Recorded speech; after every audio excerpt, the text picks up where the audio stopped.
It is time for Power Rankings time. It's Monday. It means it's time for my new and updated Power Rankings. It means it's time to put the Power Rankings out on social media and for everybody to overreact. So let's get to it. At number 10, a team that has not been ranked this year, the Twins. The Twins were not previously ranked last week, but they have been ranked this year. As high as, I want to say like 4th or 5th. They were up there, but then they went on a skid, and now they're back. So the Twins are 17-12. Byron Buxton, I love this guy. When he's healthy, he's one of the most dynamic players in the league. He's playing pretty well. Joey Gallo resurgence. We saw him hitting homers against the Yankees. Fans in the stands were yelling at him, "Why couldn't you do this with the Yankees?" I mean, this Twins team has been a lot of fun. 17-12, they're here at number 10.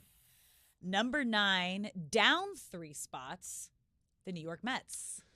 Yeah, the Mets week was a bit interesting. They didn't play great. They lost the first game to the Braves and then didn't play another one because they all got rained out. So had to bump them down a little bit. They're 15-12 on the year. Like you said, down 3 spots to number 9. Holding strong at 8, the Texas Rangers. Yeah, so the Texas Rangers were at 8, and then they had a really good week. 17-11 on the year, but as you'll see, for reasons we'll get to in a second, I couldn't bump them up, but they sure handled the New York Yankees over the weekend. But these other teams absolutely deserve to be up there as well. Another good week for the Rangers. This team is the real deal.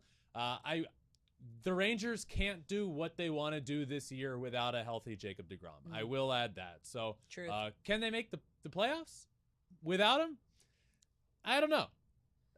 Yes, I believe they can. Can they win a World Series without Jacob deGrom? Absolutely not. If they want to compete in the playoffs, they absolutely have to have them. That is a big blow. But they're here at number 8. Number 7, up 2 spots, the Orioles. How about the O's? Yeah. 19-9, sitting pretty. Jorge Mateo, the shortstop, has been awesome. Adley Rutschman's been really good, who, by the way, spoiler alert, future episode coming up with Adley Rutschman, which I am pumped about. One of the bright young stars in the game, quickly becoming the best catcher in the game of baseball. They're getting contributions everywhere you look. Grayson Rodriguez has now settled in as a starter on this team and is really good. So I love the O's. 19-9. Good for them. At 6, down 1 spot, the Brewers. The Brew Crew is 18-10. I really like this team, and I think the Brewers have been as high up as number 3 this year. They had a pretty good week, putting up runs in bunches. I really like the young guys that they have on this team, as well as Willy Adames at shortstop. Ever since Rowdy Tellez came on Flippin' Bats, he can't stop hitting home runs. By the way, Cal Raleigh, who was on Wednesday of last week, multiple home runs throughout the week. It's the home run effect. We've continued to talk about the Flippin' Bats pod effect, but it continues to be on another level. Cal Raleigh on Sunday hit a go-ahead homer in extra innings. It's nuts, and it worked for Rowdy Tellez as well. 18-10 are the Brewers. All right, moving into your top 5. At number 5, a huge jump up. Top 5, baby. 5 spots, the Pirates. Raise the Jolly Roger. The Pirates are 20-9. What?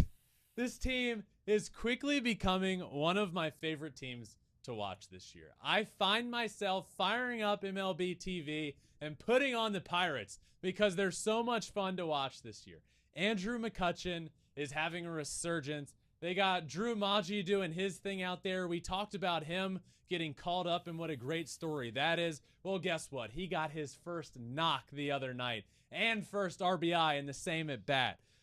Ji-Hwan Bae has been a blast to watch. Stole 5 bases last week.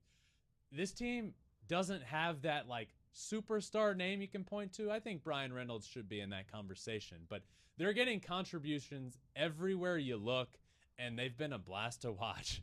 And the Pittsburgh Pirates are in the top 5 power rankings for the first time ever.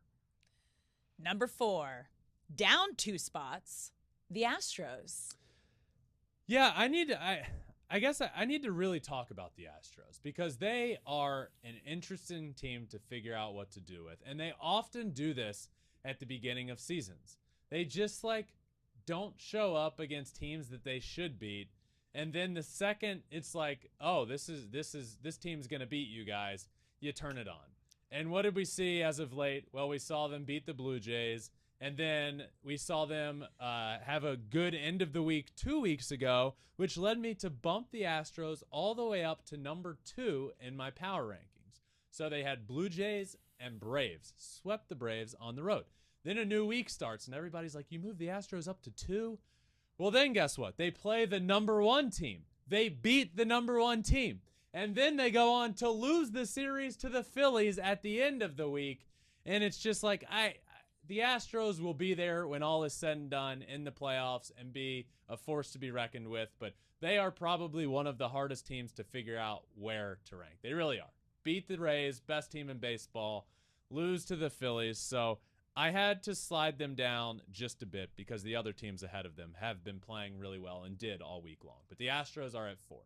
At number 3, up 1 spot, the Blue Jays. Yeah, the Blue Jays are playing really good baseball. 18-10. Now, interesting game to end the week on Sunday. But other than that, all week long, we're winning every game they played. Bo Bichette has been on fire. Vladdy's playing good baseball. I could go through these players and tell you that everybody's doing pretty well, and that's why they're at number 3 on this list. So don't watch that. Don't sleep on the Blue Jays. I had them to win the AL East for a reason, and they are now only trailing the Tampa Bay Rays. By the way, you're not going to find them on this list. Dead last in the AL East, the New York Yankees. Last place. Feels tied weird. with the Red Sox, but if you look at the standings, they got the Yankees in last. So, ooh. Yep, Blue Jays up at the top for at number 3. All right, number 2, the Braves up 1 spot. Braves are back to the number 2 spot. They're 18-9. You know, I love this Braves team. I had them winning the National League this year. We didn't get to see a lot of the series over the weekend against the Mets because a lot of it got rained out. But there is a doubleheader on Monday between these two teams. So, Alex, you and I were talking about when we did the tail of the tape at the end of the week. We talked about the series Friday through Sunday, but actually they played on Monday. There was a scheduled game on Monday originally. Now there's going to be a scheduled doubleheader today. So these are when those games will be made up. But didn't get to see a lot of them, but had a good week other than that. They're at number 2. And your number 1 team, the best team in baseball right now, the Rays. 23-6. Yeah. They're 23-6. And spoiler alert, coming up soon, team of the month. There's going to be a couple of them on there. This team is just, they've been the best offense in baseball. They're pitching really well. They're historically good. Obviously, the start to the year they've had, but since then they've continued to pile it on and be a good baseball team. The Tampa Bay Rays round out this week's top 10 at 23-6 to start the year.